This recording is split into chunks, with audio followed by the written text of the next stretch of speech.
I used to call it Nessie Avatar just because it's blue. Hello and Assalamualaikum everyone, this is Nida Ahmed and I'm from Pakistan. I've been living in Malaysia for more than 6 years now. Hello everyone, hello Malaysia. My name is Aditya Gilank Pratama. I'm Indonesian and I've lived in Malaysia for about 5 years. The reason we moved to Malaysia was that my husband got a job offer from Malaysia. We did some little bit of research, we liked everything and we made our plan and we just moved. It was a very swift decision but we have no regrets. Malaysia is where my very first job was based in. It says, guys, says is my ex.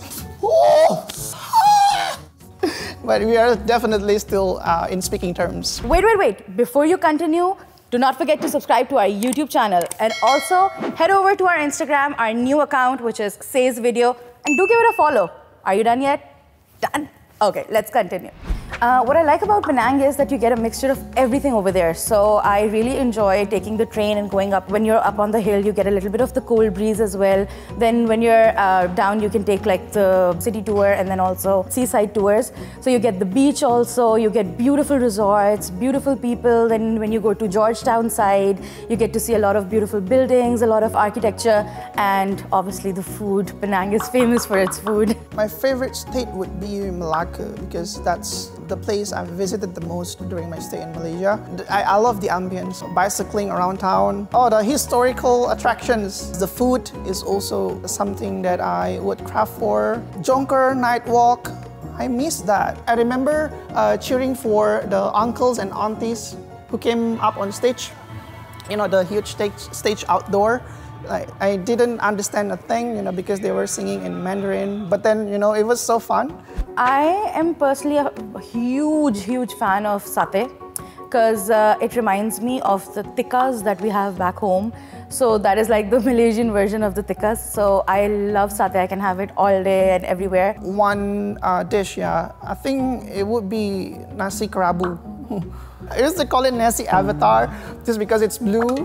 It steals the show. It looks pretty and then it also tastes nice. Another one that I like to eat is roti john and then roti canai and then all different forms of rotis. Coconut shake is also a genius invention, I may say. I mean, we have coconut drink in Jakarta. It never crossed my mind that processing it in a blender and making a smoothies out of it would be such a yummy twist. I love how empowered women are in Malaysia. Women are not properties of men in Malaysia. They have an identity, and that is one thing that I love about the people here, that they give women that identity that those women deserve. Food and performing arts, maybe. Okay, I'm not gonna talk about the Milo culture because it's quite obvious.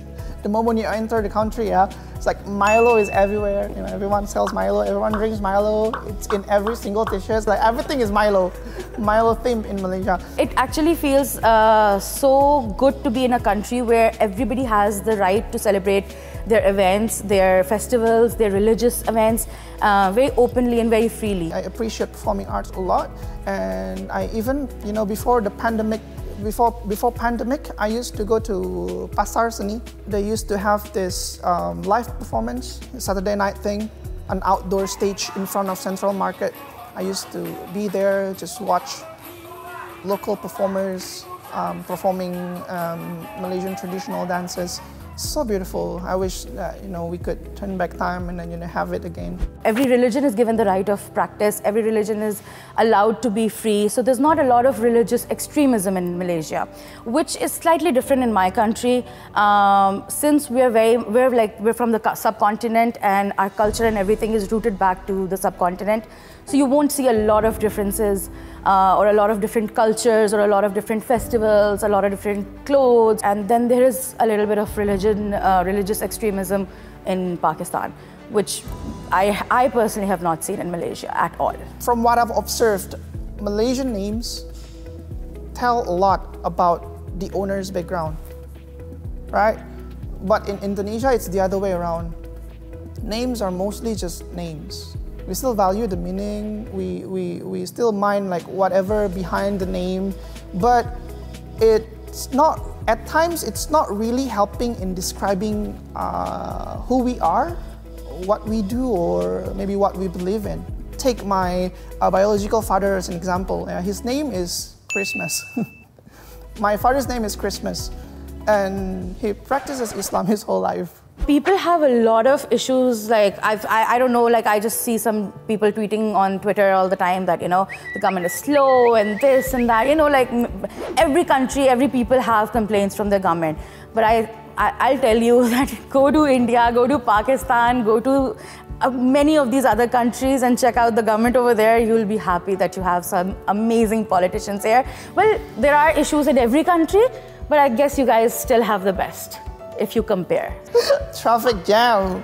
Okay, after the pandemic ends, yeah, come to Jakarta, yeah, brother and sister. Okay, come, ikut abang. Okay, kita ke Jakarta and yeah, experience the thrill of Jakarta's traffic jam. And yeah, once you're back in Malaysia, you'll be like, oh, okay, it's nothing. First misconception is that Malaysia might have winters also, because that is something that I was confused as well when I came to Malaysia. As I came in the month of November, and it was pretty cold back home, and as soon as I stepped out, I was like, I'm wearing a sweater. Why am I wearing a sweater? It's so hot. Well, I think I'm gonna use this opportunity to talk about the misconception between Malaysia and Indonesia. The online disputes between internet users in Indonesia and Malaysia, it doesn't really apply in real life, because I've been here for almost 4 years, and during daily conversation with my Malaysian friends, we've been busy talking about something else. Everyone is more reasonable offline. A lot of people think that Malaysia is expensive, while it's not. Like Malaysia has everything. If you want to spend your life in a very minimum wage, you can, and very easily. Like you get food for 1 ringgit as well. And then if you want to go and have like a meal for 500 RM, like 1 meal, you can get that option as well. Okay, the use of Indon is also a very common misconception, at least Indonesian think of Malaysians lah, because maybe some of you still think that Malaysians say that word to offend. In fact, they do that just to shorten the words Indonesia. Just like any other slur lah, you don't really have an explanation as to why it is offensive, but it is still offensive. Thank you so much for being so warm, so welcoming. I see you people welcoming all kind of nationalities from all around the world. I'm here as a foreigner. Never felt like a foreigner here. I always feel like, as I said earlier, that I feel like it's my home now. I can't thank you enough lah for making me feel like home, you know, like especially in this difficult time.